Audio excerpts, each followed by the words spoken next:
বৃদ্ধাশ্রমের ৬ নম্বর বেডে আমার প্রাক্তন মা শুয়ে আছে।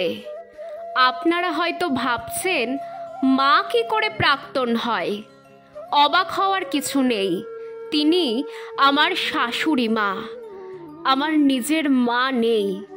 যখন আমার বয়স 11, তখন আমার মা চলে যান এই পৃথিবী ছেড়ে। আমার বাবা খুব কষ্ট করে আমাকে পড়াশোনা করিয়েছেন, যদিও বেশি দূর পারেননি। উচ্চ মাধ্যমিক পাশ করলাম কোনো রকমে, তাতেও ভালো চাকরি হয় না। নার্সিং কোর্স শেষ করে একটা বেসরকারি প্রতিষ্ঠানে ছোটোখাটো একটা চাকরি জুটিয়ে নিলাম। আমার প্রেমিকের আর্থিক অবস্থা ছিল খুব ভালো, সেও শিক্ষিত ছেলে। 3 বছর সম্পর্কের পর সে তার বাবা মাকে রাজি করিয়ে আমাকে বিয়ে করলো। বিয়ের কয়েক মাস পর থেকেই শুরু হলো নানান ঝামেলা। আমার শাশুড়ি আমাকে একদমই পছন্দ করতেন না। তিনি সারাক্ষণ আফসোস করতেন আর বলতেন তার শিক্ষিত ধনী ছেলেকে নিয়ে তার অনেক স্বপ্ন ছিল। তার ছেলের বউ হবে রূপবতী শিক্ষিত ধনী পরিবারের মেয়ে, আর আমাকে বিয়ে করার কারণে তার সব স্বপ্ন ভেঙে গেছে। আমার নিজের মা না থাকায় আমি শাশুড়িকে মায়ের মতো ভালোবাসতে চেয়েছিলাম, তার শূন্যতা পূরণ করতে চেয়েছিলাম, কিন্তু পারলাম না। আমার স্বামীও শেষমেশ মায়ের কথায় প্রভাবিত হয়ে আমাকে ডিভোর্স দিল। কারণ হিসেবে বলেছিল যে আমি একজন নার্স, আমার বাবা গরিব, আমি দেখতে কালো, তাই আমার সাথে নাকি থাকা যায় না। আমাদের বিবাহ বিচ্ছেদের 3 মাস পরেই তিনি তার ছেলেকে দ্বিতীয়বার বিয়ে দিলেন। ছেলের বউ রূপবতী, শিক্ষিত এবং ধনী। শোনা যায় মেয়ের বাবার অনেক টাকা আছে। সব মায়েরা মা হয় না, সেটা সেদিন বুঝেছিলাম। দীর্ঘ সম্পর্কের পর বিয়ে করেও সংসার টিকল না আমার, ভেঙে গেল শাশুড়ির কারণে।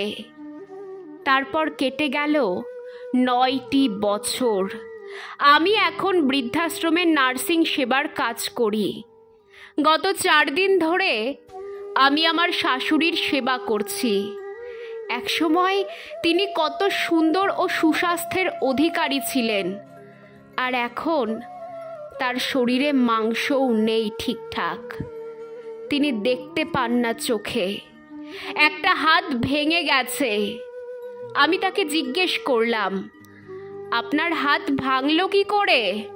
তিনি বললেন, বড় শখ করে ছেলেকে শিক্ষিত মেয়ের সাথে বিয়ে দিয়েছিলাম, সেই বউই আমার হাত ভেঙে দিয়েছে।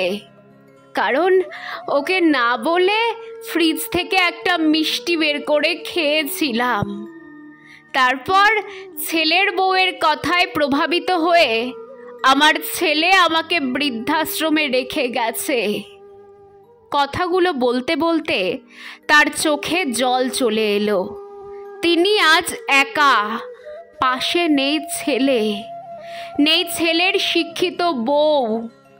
তিনি আমাকে বললেন, তোমাকে খুব চেনা চেনা লাগছে, তোমার নাম কি মা? তোমার বাবা কি করেন? আমি তখন তাকে কিছু উত্তর দেইনি, তবে এখন গিয়ে বলবো, আপনি আমাকে খুব ভালো করেই চেনেন। যে বউটা আপনাকে আজ বৃদ্ধাশ্রমে রেখে গেছে, যে ঘর থেকে বের করে দিয়েছে, সেই বউকে ঘরে আনার জন্য একদিন আপনি যার ঘর ভেঙেছেন, আমি সেই মেয়ে।